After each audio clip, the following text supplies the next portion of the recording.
Hello and welcome to the show, David's Board Shorts, episode 4.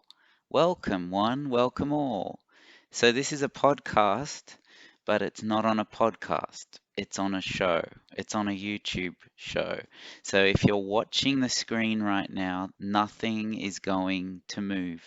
Nothing is going to change. Why is it on this thing called YouTube? Because I don't know how to do a podcast. So there you go.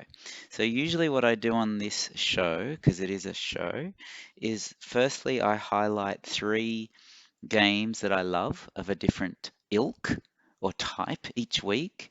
And this week or month or whatever it is, you're going to get a bonus because I thought I'd double it for a reason I'll get to in a minute. So you're going to get 6 games that are great for kids, in my opinion.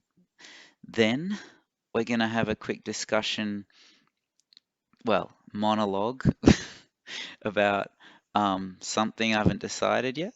And then we're going to do a revisit to a question I had last time about what a developer does.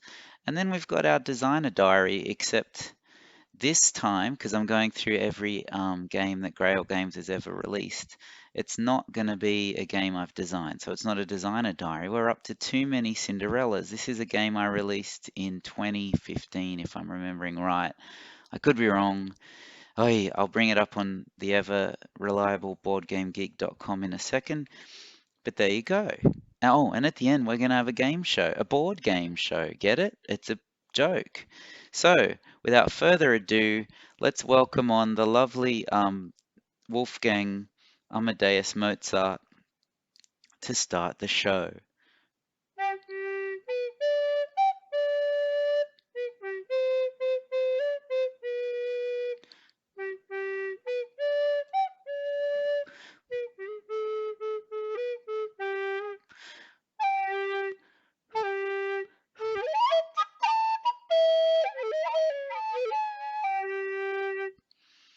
And I'm back. Thank you, Wolfgang. It was great to have you on the show. I think you lost your way a bit at the end there, or maybe that's how it was meant to be. What am I meant to say? What am I meant to guess? What am I meant to know? I'm not a Mozart. So what we're going to do, so last episode, last show, we were in a pandemic, and the pandemic hasn't exactly gone, you know, to heaven yet. So it's still going. And last time I talked about 3 solo games that I enjoy because that's something you can do when you can't play with other people, isn't it? You can just play alone. But I think there's a lot of people out there going nuts because they've got kids with them all the time at the moment because kids drive you nuts. So what we're going to do today, or what I'm going to do and you're going to obediently listen to, is I'm going to go through some games that I think are fantastic to play with kids. But there's a bit of a creak in my voice. No, there's a bit of a rule about this. I'm going to be quick because I think a lot of people listening to this aren't here for this. Wait, so why am I doing it? I don't know. But I don't want to, I'm going to be quick, but I am going to give you double. I'm going to give you 6 kids games because I may never revisit this again because my own children are sort of growing up beyond this phase. So I may not get to talk about this again. I'm going to give you 6 games that have been fantastic for me at home. I know that every family's different, every kid's different. So what I'm trying to do here is I'm going to give you games that were designed for children. So these aren't games that kids can play or even want to play. Wait, I think a lot will want to play them, but what I mean is they're not adult games like Catan or Scythe or something like that.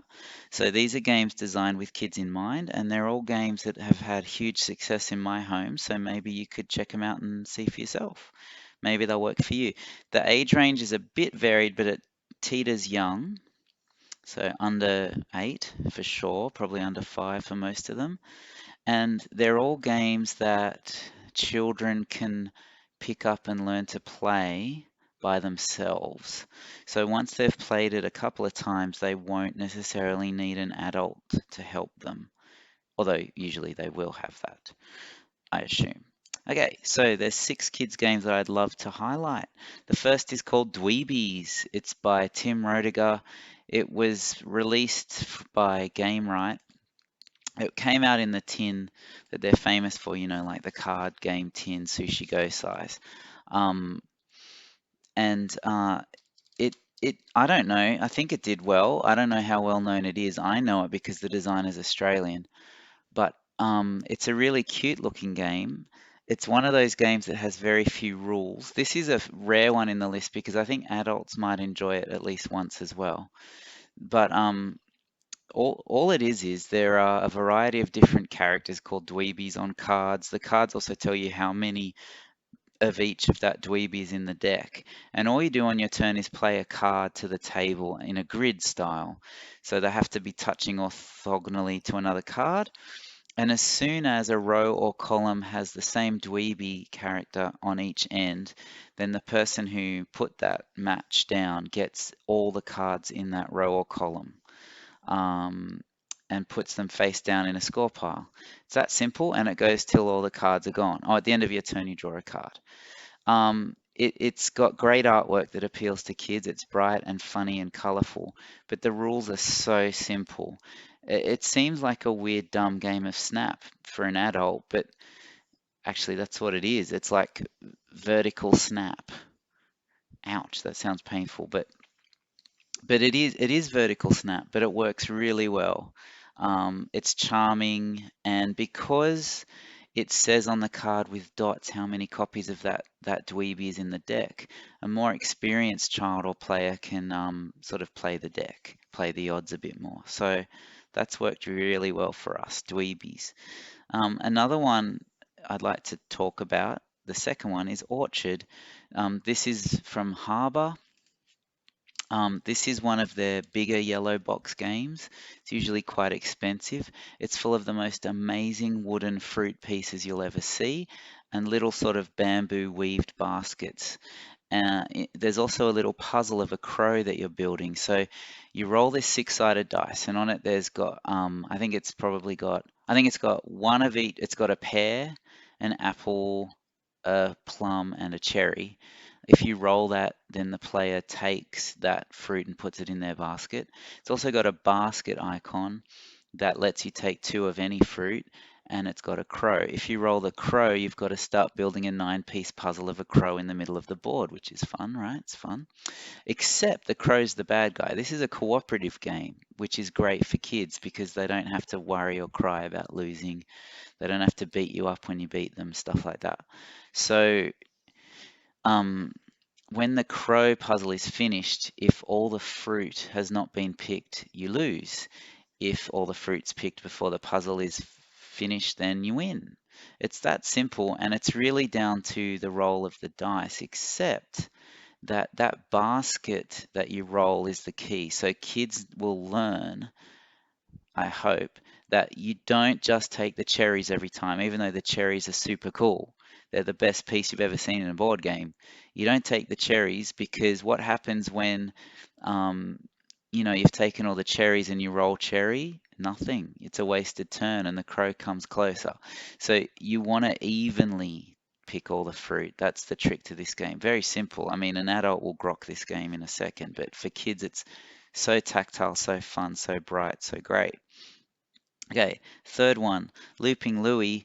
I don't need to say much about this because this is a very mass market game. It's hilarious. It's very simple. It's a dexterity game, I guess, but all you're doing is whacking a paddle, trying to keep this guy flying around from knocking your three tokens down. Um, but it's really silly fun, and it's a great one because kids are going to be just as good at this as adults. It's really just a smashing button luck fest, but something about it is really charming and also really silly fun, and you can smash it if you push it really hard, which kids love, and the airplane just flies off. Um, so that was Looping Louie 3, Orchard 2, Dweebies 1. Another one is My First Carcassonne. So this is by Marco Turbner, and this is great. It looks like Carcassonne, but the tiles are like twice as big, so they're easy for kids to put down. All you need to match is roads. There's only the roads. And along the roads on the tile, there's icons of the different colored meeples. And when a road is completed, everyone gets to put their meeple down on that spot on the road. So the winner is the person who gets rid of all their meeples first. It's just a simple twist on Carcassonne. They only have to worry about one thing, the roads. It's really simple and straightforward, but it feels like you're building a puzzle together, just like the main Carcassonne. And it's a great introduction to the system, I guess, except it's a bit of a reverse Carc. Um, Looks really pretty too. And along that line, we've also got My First Stone Age. This is another Spiel des, no, it was a no, Spiel, no, My First Stone Age won the Kinderspiel, I think, or it was nominated. Must have won. And this is like, if My First Carcassonne is My First Carcassonne, then My First Stone Age is My First Stone Age. So Stone Age is a game, and My First Stone Age is a game. And what am I talking about? Hang on a sec. Okay, I'm back. So My First Stone Age is a game. It's based on Big Stone Age, just called Stone Age. And what you're trying to do is it takes one part of Stone Age, sort of, I guess. You're collecting resources to build a hut. So the hut tiles have icons on it of the different resources you need to build that hut somehow. Like you're building a hut out of fish and teeth, apparently. And you put them in this sort of holder you've got. So it's very sort of 3D and cool. All these games have great components, by the way. Every single one, every single one, every single one. And I wish actually games for grown-ups had some of the component quality you see in games for kids. My gosh, the toy factor is amazing. But in My First Stone Age, the interesting thing about it is it's an introduction to resource gathering and sort of hand management, I guess, resource management. But the cool thing about it is there's tiles with the different sort of actions or sort of think of them as worker placement spaces, but it's not really different actions face down on the table. And on your turn, you flip one, and that's the action you do. And you sort of have to remember where the tiles are because every round, or when a certain player does the action of reset, they all get flipped over again. So it's sort of a memory game as well. It only takes about 10-15 minutes. It's probably the most complicated of the games here, but kids are able to do it, and because of the memory element, just like most of these games, the kids are on the same level as the adults most of the time.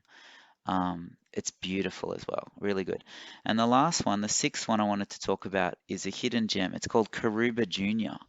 Now, Karuba is one of the greatest games of the last 10 years, maybe. From Harbour, they do some games for older people. Karuba was one, nominated for Spiel des Jahres. They also did Karuba the card game. Now, that is an unhidden gem. I mean, a hidden gem. That's a gem that's been hidden because it's just an amazing card game. And actually, Rudiger Dawn, the designer, used some of the ideas in Karuba the card game to make one this year called Runestones from Queen Games. But Karuba the card game, I love so much. I love Karuba so much, and I love Karuba Junior so much. I think all three games I probably rate a 9 out of 10, which is really weird, especially because they're so different, but they do have some connectivity. So in Karuba Junior, you're exploring an island, laying down tiles. It's another co-op game, by the way, laying down tiles to create a path through a jungle. But unlike in normal Karuba, you're not competing, and it's not the bingo style. You just flip one and place it. If you get a treasure chest, if there's a path, there should be a path back to the beach, then one of the big, juicy, nice, beautiful, huge meeples of Kid Explorers gets the treasure. And you win when all three, I think, explorers get a treasure. But some of the tiles will have a dead end with a tiger on it, which I guess sort of scares you away. And some of the tiles have a pirate ship icon or more than one on it. And I think it's a pirate ship, it's actually probably just a rival explorer coming to get all the treasure from the island. Actually, yeah, pirates, it must be. So if the pirate ship gets all the spaces to the beach before you found the three treasures, you lose. If you can't get anywhere because the tigers have blocked the paths, you lose. But if you get all the treasures, you win. And it's very luck dependent, I guess. because if the pirates just all come out first, you're a bit, in the dump. But what it teaches kids is luck mitigation because the first few times you play, letting the kids control it, they're gonna hit dead ends all the time because they don't think about keeping the road open and branching it out as often as you can. So when a tiger comes, it might kill off the last path you've got, and you learn to mitigate or plan for that. This is the first game actually that I think I saw one of my kids play without me. They opened it, they had learned it and could play it, set it up by themselves, and they did. It's a really beautiful game again, stunning. It plays in 5 minutes. It teaches kids cooperative play like Orchard does, but also planning ahead. And it's simple, but I love it. I've played it probably 20 times. I've played all these at least 20 times, I reckon. So that was probably a bit boring. I don't think it was as fun as my normal show, but that's what you get. So welcome to the pandemic. Life's boring. Play with your kids if you have kids. And you don't have to have kids. I don't care. It's all good. But if you got kids, use them. Or don't use them, play with them. All right. I just realized I hadn't decided what the topic is for today. I said I would decide it later. I've got two choices that I wrote down. What makes a game thematic? Because if you didn't know, I didn't say at the top, at the big top of the show. My name's David from Grail Games. I play board games, but I also make them. That's it. So I know a bit about playing and I know a bit about making or designing and producing, so I can talk about both if you like. So I've got some two topics here. I've got what makes a game thematic or playing a game once or twice. What does that mean for a publisher and a consumer? Because a lot of people just play games once or twice and then they just put it up on the shelf or sell it or flip it or whatever they do. I don't know what to talk about. I think I might just do what makes a game play once or twice for a publisher or a customer thing because that's easy to do off the top of my head.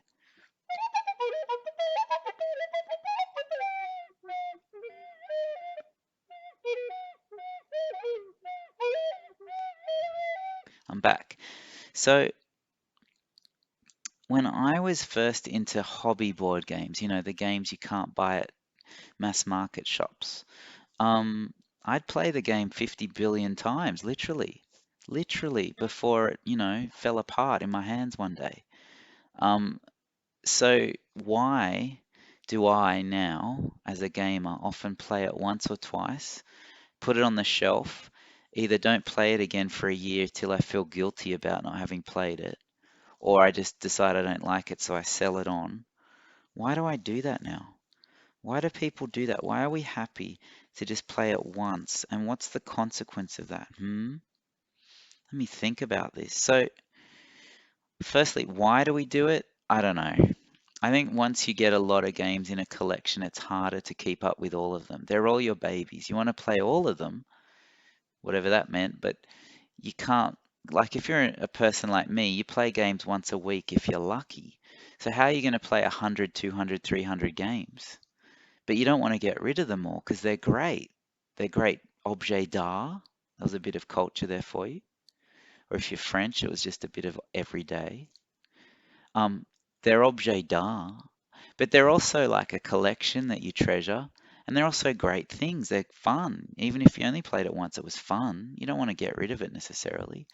So I think we just got too many games, but do you want to sell them? I mean, that's another reason people play them once or twice. I do this. If it's new, I play it once quick to see if I think I like it. And if I don't, I know because it's new, I might be able to trade it, sell it, swap it. But what that that's not cost effective. That's a stress. What am I doing to myself? What am I doing to myself?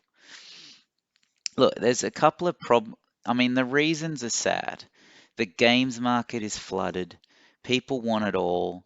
A lot of people in Western countries have a lot of disposable income. Or maybe they don't. They've got a lot of debt, maybe. But we like to buy these things because they're cool objects to open. We often have a ritual with opening them. reading the rules, sniffing the cards, sniffing the box, sniffing the board, sniffing the meeples, sniffing the pieces, sniffing the shrink wrap, licking the shrink wrap, chewing on the shrink wrap. You sniff the cards. You have a real ritual with it. And then you have this real cool social thing where you learn it and play it with people and you all like it. But then you got to move on to the next thing because there's too much. So it's sad. It's sad that that's the way it is for a lot of gamers. If it isn't for you, then that's really good. I wish I was you. But there's a couple of issues with this. I mean, like, this is sort of part of the cycle of why game shops do have so much turnover and so much new stock. I'm not blaming customers, but the thing is, if customers didn't want to keep buying the new thing all the time, then there wouldn't be as much new stuff coming out, maybe. I mean, if a shop was happy just selling Azul and Carcassonne and Catan, that's all they'd sell, really, surely. But I guess they want to put the new thing in there, see it fly off the shelf, get the new thing in there, see it fly off the shelf. I'm guessing, I don't know. That's what I would do. I wouldn't sit on my laurels because the people who already have those 4 games aren't going to come back. So you want the stock to keep turning over. Um, and people are happy to oblige, it seems. But here's the thing from the other end, 2 things. Firstly, I don't know if this is true. I've never heard of a publisher saying this, but is it possible that maybe, I don't know, maybe sometimes publishers might not put as much effort into a design to make sure it's as robust as it could be because players are only going to play it once or twice? They're not going to explore it enough to see if there's any problems with it or deeper strategies like positives or negatives. Don't know. But also, if you're only, what about the other side of it where often a game takes a year, 2 years for a publisher to get it to market and ready? All those hours, man. But for a designer, it could be 1, 2 years on top of that, or 5 years, or 10 years sometimes before the game is finished to give to a publisher and then the publisher has their way with it.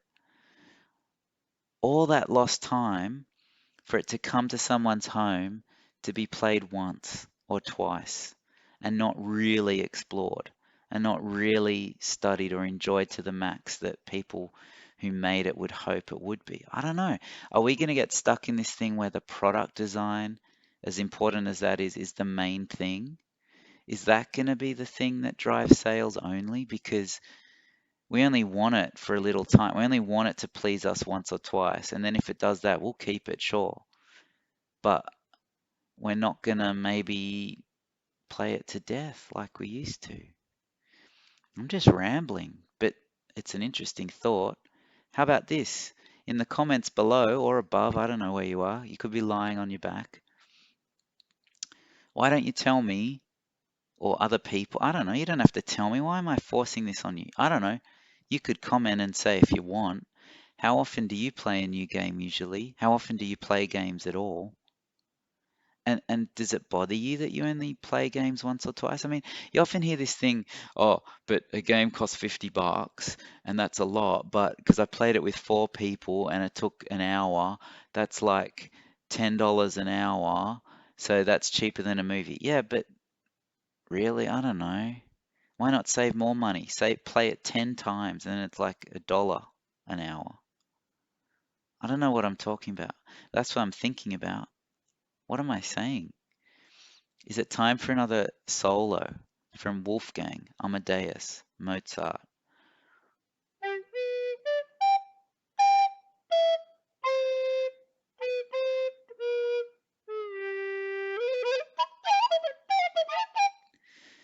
All right, that was thinking about playing a game once or twice. Is it a problem? Who cares? Does anyone care? I always ask for questions. No one ever gives me any except Richard. Richard, my friend, you asked me last episode or before last episode to talk about what a developer does. And you wrote back because you're an awesome guy. And you asked me to just expound on that. Expand a bit, boom, on what that is. You asked, what is a designer versus a developer? That's the death match from hell, that is. But also, give examples from my life of where I've developed a game as opposed to designed a game. Great. I'll just do this quick, I guess, but because they're great questions. So I didn't explain myself well enough last time, and if you just heard to the first 25 minutes of this podcast, you would not be surprised to hear that I did not explain myself properly. I don't know what I'm doing. I feel like this is dead boring. If you're enjoying it, God bless you. Okay, did you just sneeze? Well, good.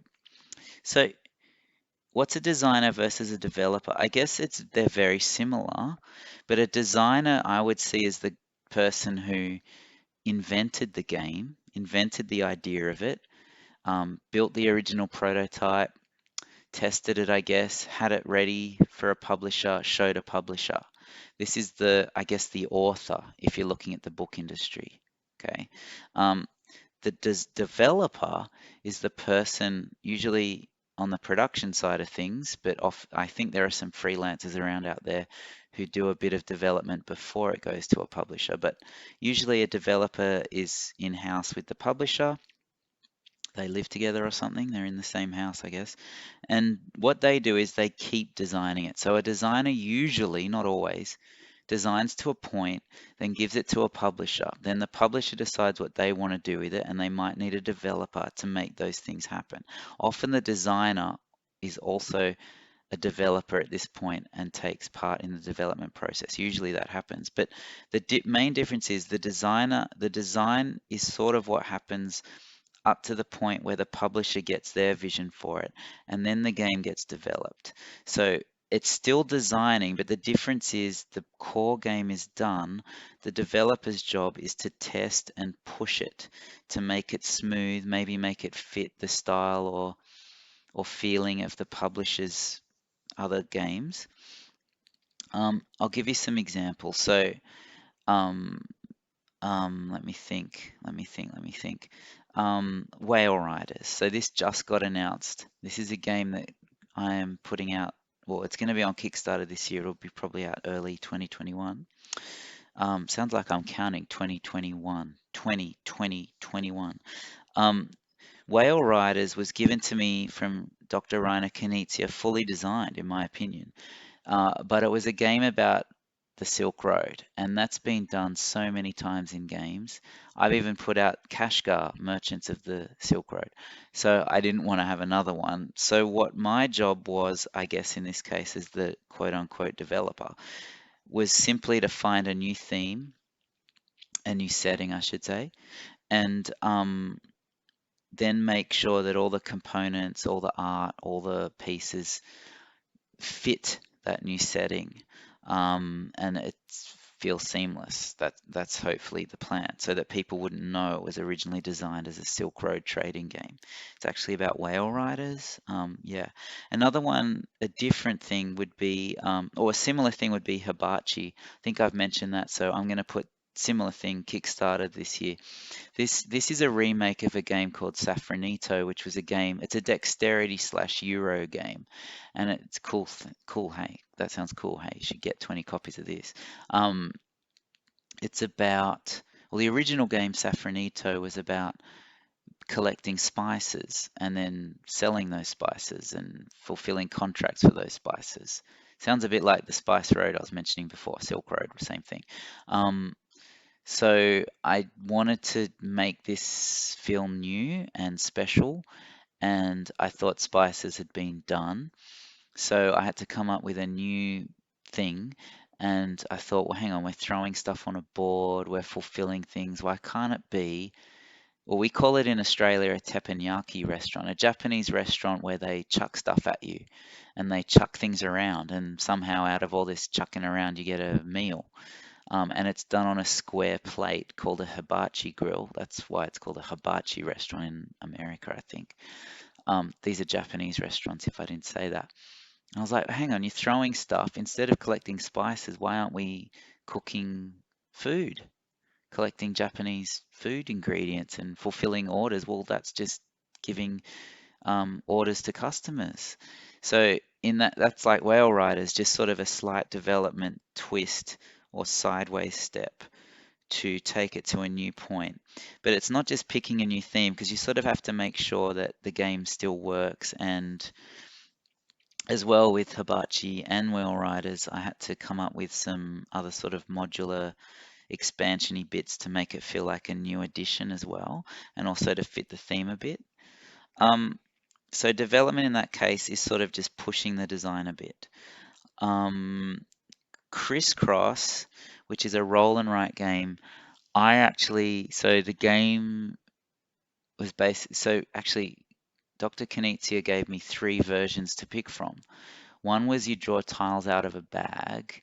One was the game actually did where you roll dice, and one was another dice version, but there was something about it that was it wasn't shapes, it was something else. I don't know, but they were basically the same game in three different ways. And I picked the one I wanted to, but then I was like, there's not enough here for someone to buy it, in my opinion. It's such a simple game, it's such a minimal game, and that's what makes it great. But I just wanted to add a little bit so that the board game geeks out there might want to buy it as well. So I developed or designed, you could say, pushed the design to have advanced rules. And all I had to do is go to Reiner and say, is that okay? Is that cool? And he changed one little thing about them. And, you know, funnily enough, this brings up something else. The developer almost never gets a credit. They're sort of working with the designer's baby. They're the editor, if you're taking the book publishing model again. So they, like the editor never gets a credit in a book unless it's a compilation of other things or a researched work. Um, so when you write a novel, because I know you do, when you write the novel, you do the first draft, you give it to the editor tweaks it, pushes it, gives suggestions, and it comes back to you. The developer in a board game situation is basically the editor. That's actually a really good comparison. Um, and the editor is working on behalf of the publisher, so they're sort of saying between the lines, this company wants you to do it like this. Do you agree? Yes or no? You have selected yes, because you want to get some money and have this published. Blah, blah, blah. Let me think. Any other examples of me developing stuff? What about King's Road? So that was a game. These are actually all similar examples because I've got some really cool examples for games that don't exist yet. Um, I don't know if I want to talk about that yet till the development's finished. But anyway, ask again in a year, Richard. But I'll just say about King's Road, that was an old game set in ancient Rome, and I wanted to change it a bit. So the development was not just changing the setting, changing the road layout a bit on the board, changing the scoring a bit on the board, because one thing that happens with reprints is you've got maybe 10, 20 years of play behind an old design. And so those people that do play the game 100 billion trillion times have found the holes or found the cracks that you need to fill in. So that's a helpful thing. They do a bit of the development work for you. Here's a cool thing with Stevenson's Rocket that Grail reprinted last year. That was going to be unchanged, but because the designer Rainer Knizia, I might have mentioned him already 6 times, he had other maps, and he wanted or he thought I would be doing Stevenson's Rocket set in England, blah blah blah, and then these other maps would be expansions, which they basically ended up being. But I said for these all to work the way the original printing or the original design of Stevenson's Rocket is, each expansion is basically going to have the complete game in there. And I'll explain why in a sec. And who's going to buy the same game 4 times unless it says Ticket to Ride on it or Carcassonne? Being a bit rude there, but you know what I mean. So what happened was we had to get rid of the money because you can't see if you're going to have the original game had paper money and it had shares, cards that you collected. And the money wasn't used to buy anything, it was just your points. And that was a bit disheartening for me as well. Like you earn all this money and just sits there in a pile and you count it up at the end of the game. And it's all in pounds, and who knows what that means. So unless you're British, love you British, you're great. But so what I thought to do was, and this would be considered development, was get rid of the paper money because you can't use pounds This is why all these expansion maps I said would need to have the complete game, because if you're playing in America, the American map, you can't use British pounds as your money. And the shares, which represented, say, the Liverpool Railroad system, the Northwest Railroad, whatever it was, the lines in England, they don't translate to America, which have different place names.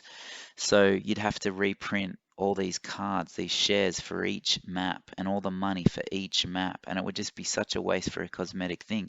So the development for Stevenson's Rockets reprint was get rid of the money, get rid of the share cards, and what it did was it meant that you scored points instead of earned money, and that meant that money wasn't secret anymore. The points were open. And for shares, you had tracks. There were some other cosmetic changes that had to be done too. So in the British map, the original map, Stevenson's rocket map, you've got industry tokens on the board originally that represent the different industries in England that the railroads were helping or carrying their stuff. But those same industries weren't in America at the time, or China, which is another of the maps.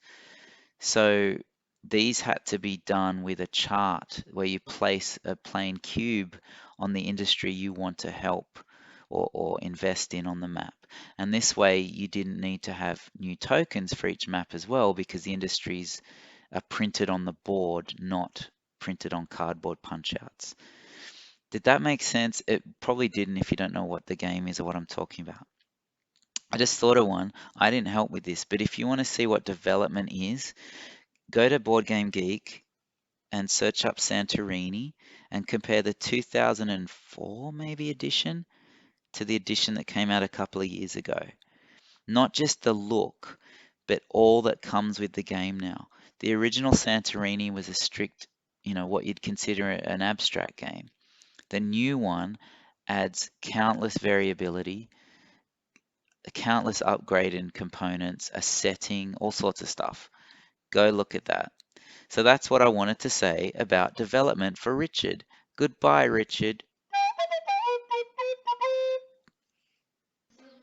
Hello, I'm back. I haven't gone anywhere, but I'm back. Oops, I just gave it all away. I just sit here till I'm done. All right.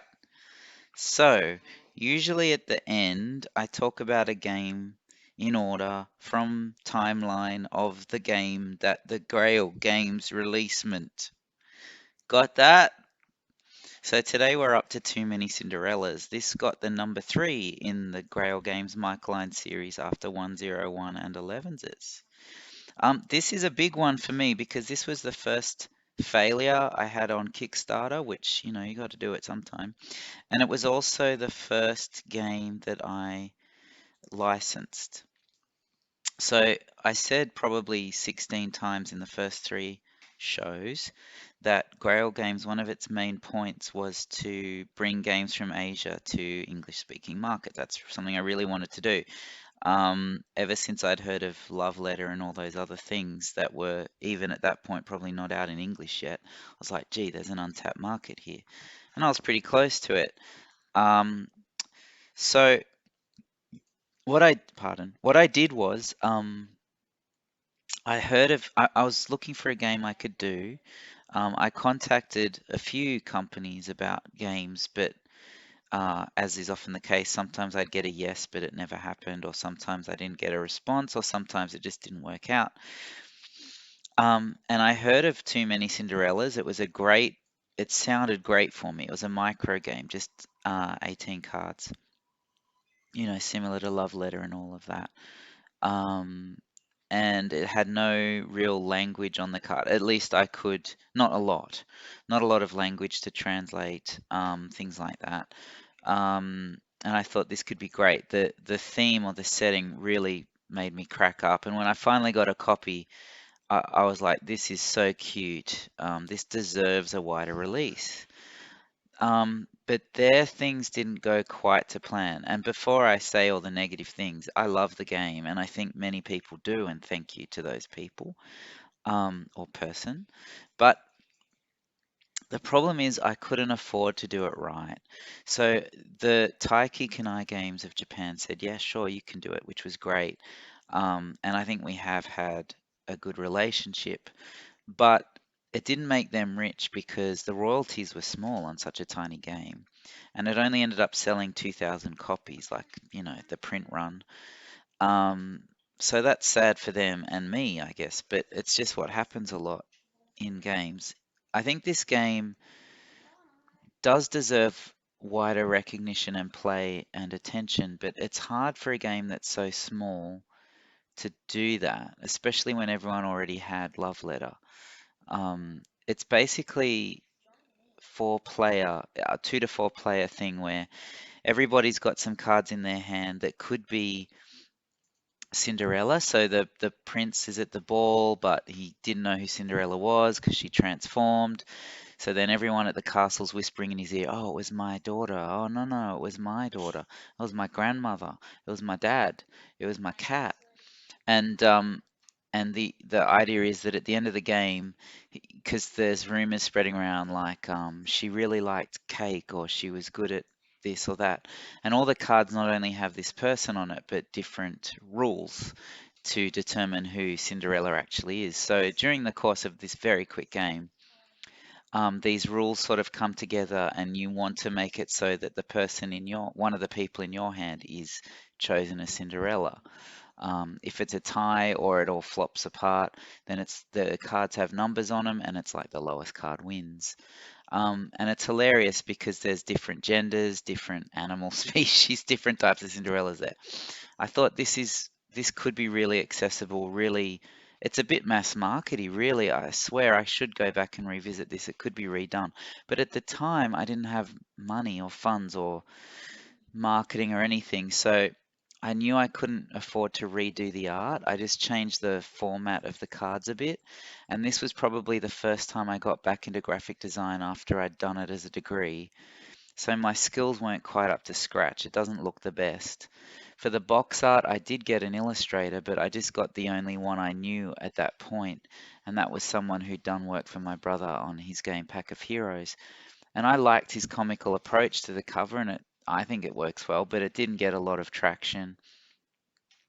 I went to Kickstarter anyway, I forgot to say that, and didn't fund, even though it had such a small funding goal.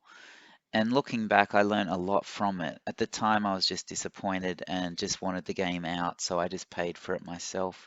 That's why it only got 2,000 copies and maybe not a lot of buzz. For a small company just to self-publish like that, it's not going to make a huge splash unless you're really lucky. So I'm sort of rambling all over the place. I'm not sure where I'm going, but I still love the game and I like what I tried to do with it, and I learned 100 million things doing it. Um, Talking about it makes me want to revisit it. I mean, we don't have the rights anymore, but it's the people who love it to death, and it's so quirky and cool. I really, yeah, man, I'm getting the urge to try and do a second edition as I speak. So maybe stay tuned, people. Just there's so much on the agenda already. I'm not sure if it'll ever happen. Um, okay, I've forgotten what I've said and what I was going to say. So let's just say look up Too Many Cinderellas on Board Game Geek. You'll see some good reviews there of it too. I mean, even I think Tom Vassell loved it, but it just didn't really hit. If you like micro games, you might be able to find it somewhere. But yeah, I cut my teeth on it, literally.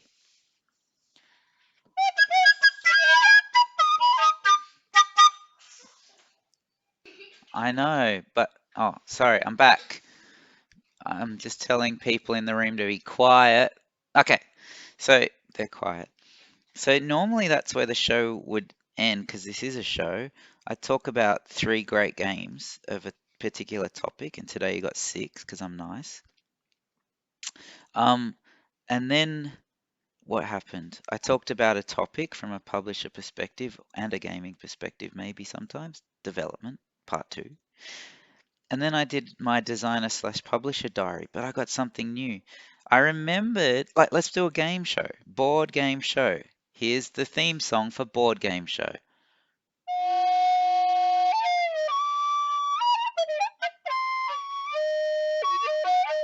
So, welcome to board game show.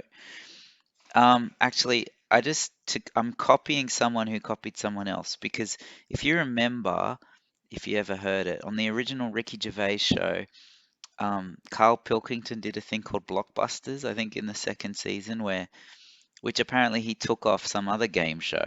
And it's like you give a cryptic clue and people had to pick a song, uh, figure out the name of the song. I thought I'd do that for board games just to get this started. But if anyone has a better idea for what a board game show could be at the end of the show, I'm happy to do it. Like maybe it's just a quiz. Maybe it's 3 degrees of separation from one board game to another. Maybe it's multiple choice, I don't know. But I'd love to give away prizes, maybe. Not today, because I didn't think ahead and I don't have any prizes. So today I've got 3 questions for you that are like cryptic clues and they give you a board game name. Okay, I'll give you an example too, and then next week I'll give you the answers. That's fun, isn't it? So here's the clue of what I'm talking about. Here's the example. So here's the clue for the example. So here's the example. Right, so here's the clue. So the clue is Christopher is really angry. Okay, Christopher is really angry. This is the board game quiz. What game is that? What board game is that? Christopher is really angry. It's crisscross. Get it? Crisscross. Christopher is really angry. Little plug there for a great little game.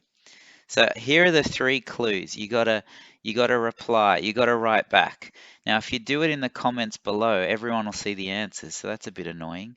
Um, I don't know how else to do it because I don't want millions of emails from all my 50 listeners. So I don't know. Maybe don't email it. I should set up an email account. Maybe this is the practice. So you can comment below. What are your 3 answers? And the first person wins nothing. All right, so here are the 3 cryptic clues for the quiz today. Here we go. Um, an igloo for your bulb vegetable. An igloo for your bulb vegetable. That's the first one. What game is that?